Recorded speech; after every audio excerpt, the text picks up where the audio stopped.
भारत के 5 प्रधानमंत्री जिनके कार्यकाल में सबसे ज़्यादा घोटाले हुए। नंबर 5 पर आते हैं भारत के पहले प्रधानमंत्री जवाहरलाल नेहरू जी। आजकल के लोगों को लगता है कि भ्रष्टाचार और घोटाले तो नए जमाने की देन है, लेकिन जनाब हकीकत कुछ और ही है। हमारे देश में करप्शन ने आज़ादी के साथ ही अपनी आंखें खोल ली थी। देश नया नया आज़ाद हुआ था और हमारी जनता दाने दाने को मोहताज थी, लेकिन सिस्टम में बैठे कुछ साहब लोग बहती गंगा में हाथ धोने की पूरी तैयारी कर चुके थे। बात साल 1948 की है। देश नया था, सीमाएं असुरक्षित थीं और हमारी सेना को जीपों की सख्त ज़रूरत थी। ब्रिटेन में भारत के तत्कालीन उच्चायुक्त BK कृष्ण मेनन जी ने एक विदेशी कंपनी को 200 जीपों का ऑर्डर थमा दिया। सरकार ने तुरंत फुर्ती दिखाई और करीब 80 लाख रुपए का एडवांस पेमेंट भी कर दिया। आज के हिसाब से यह रकम मामूली लग सकती है, लेकिन 1948 में यह बहुत बड़ी रकम थी। मज़ेदार बात यह हुई कि भुगतान पूरा होने के बाद भी महीनों तक जीपें भारत नहीं आईं। जब बहुत दबाव के बाद कुछ जीपें भारत के बंदरगाह पर उतरीं तो सेना के अफसरों ने अपना सिर पकड़ लिया। वे जीपें पूरी तरह कबाड़ थीं और सेना के इस्तेमाल के लायक बिल्कुल नहीं थीं। इसे आज़ाद भारत का पहला घोटाला यानी जीप घोटाला कहा गया। नेहरू जी की साफ सुथरी छवि पर यह पहला बड़ा दाग था, लेकिन कहानी यहीं खत्म नहीं होती है। इसके ठीक कुछ साल बाद यानी साल 1957 में एक और बड़ा धमाका हुआ। इसे इतिहास में मुंदड़ा घोटाला कहा जाता है। कोलकाता के एक चतुर बिजनेसमैन हरिदास मुंदड़ा ने सरकारी तंत्र पर अपने प्रभाव का इस्तेमाल किया।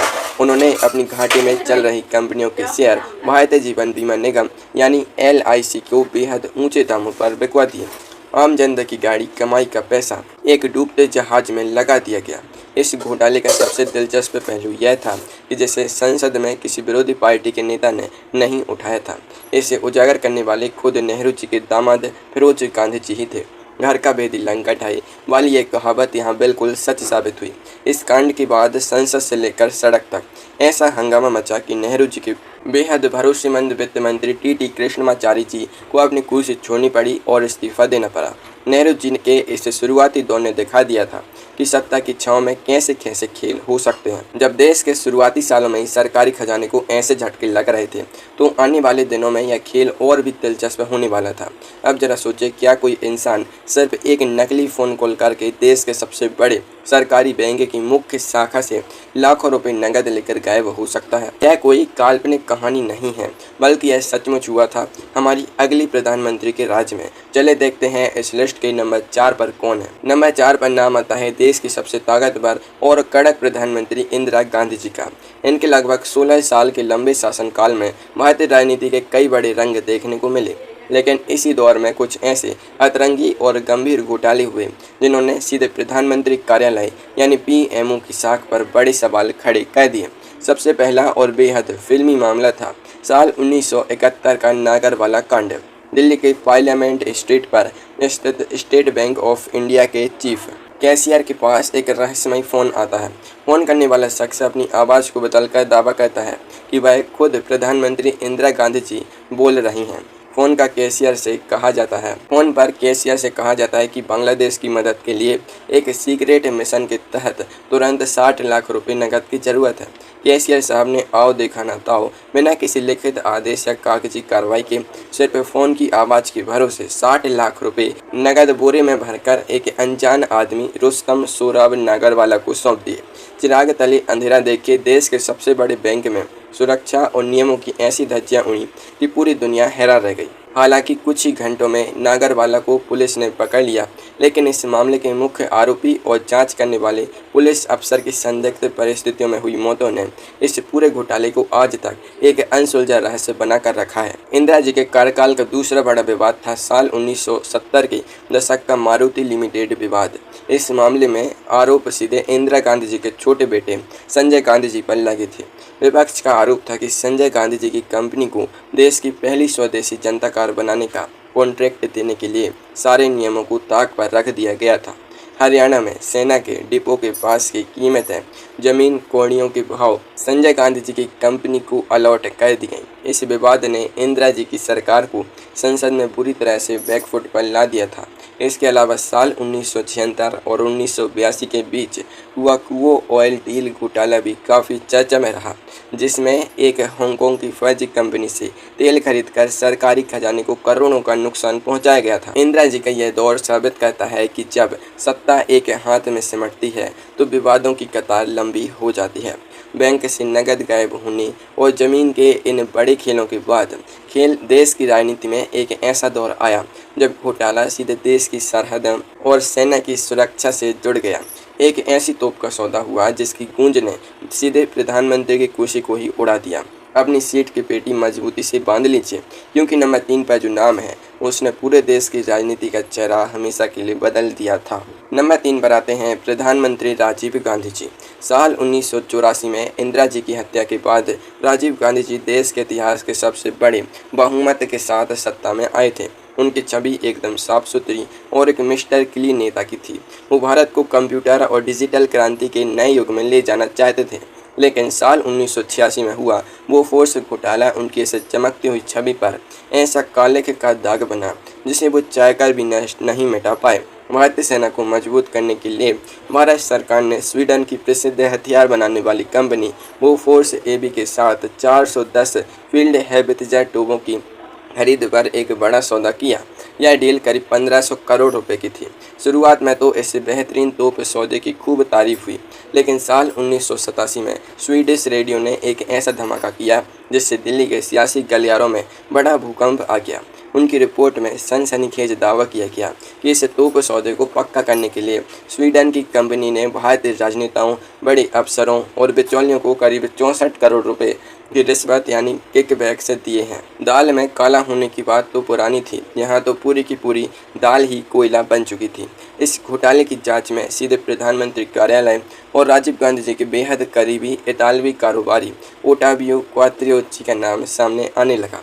इस बात से नाराज होकर राजीव गांधी जी की सरकार के अब नहीं रक्षा मंत्री विश्वनाथ प्रताप सिंह जी ने बगावत कर दी और कैबिनेट से इस्तीफा दे दिया।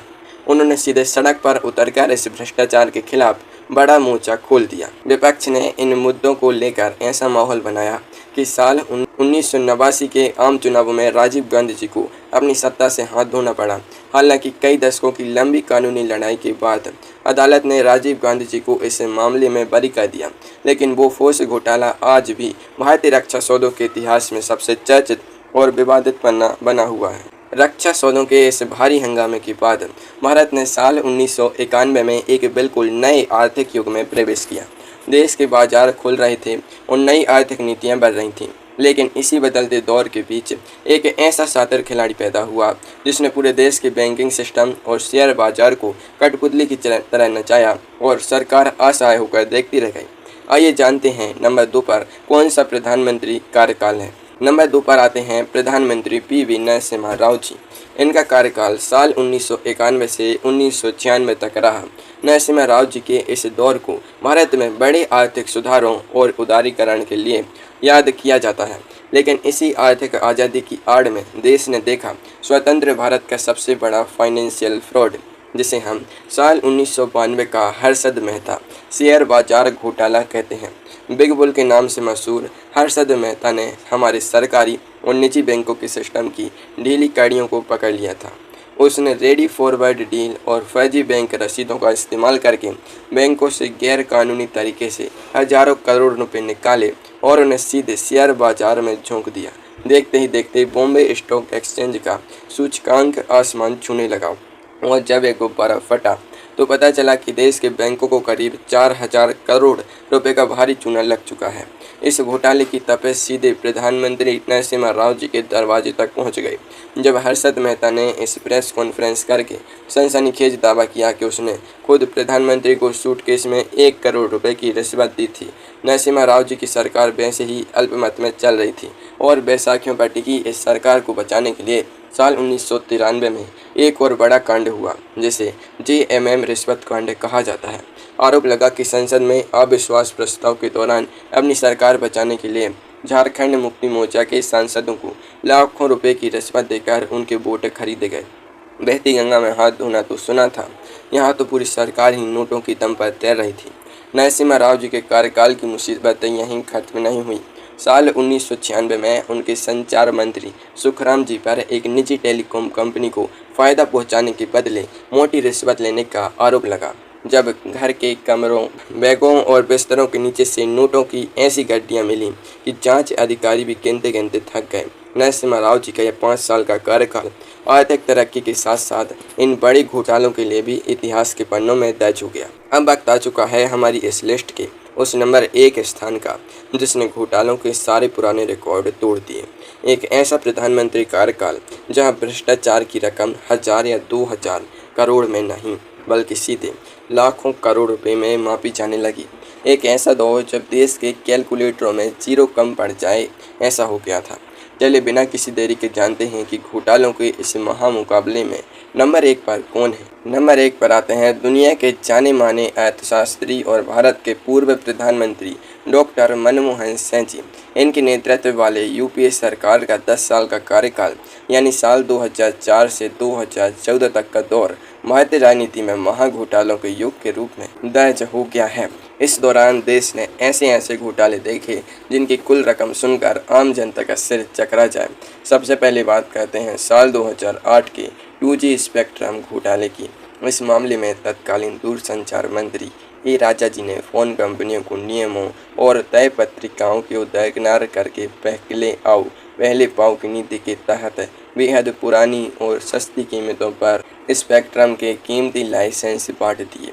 जब भारत के नियंत्रक एवं महालेखा परीक्षक यानी कैग ने इसकी गहराई से जांच की तो देश के सामने एक ऐसा आंकड़ा आया जिसने सबको सन्न कर दिया। कैग की रिपोर्ट के मुताबिक इस घोटाले से देश के खजाने को करीब 1,76,000 करोड़ रुपए का अनुमानित नुकसान हुआ था। इस सदमे से देश अभी उभरा भी नहीं था कि साल 2012 में एक और बड़ा बम फटा, जिसे कोयला ब्लॉक आवंटन घोटाला या कोलगेट कहा जाता है।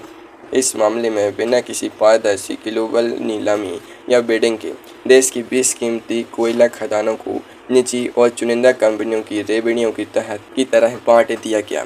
कैग की रिपोर्ट ने एक बार फिर सरकार की नींद उड़ा दी, क्योंकि इस कोयला आवंटन के खेल से सरकारी खजाने को करीब 1,86,000 करोड़ रुपए के नुकसान का अनुमान लगाया गया था।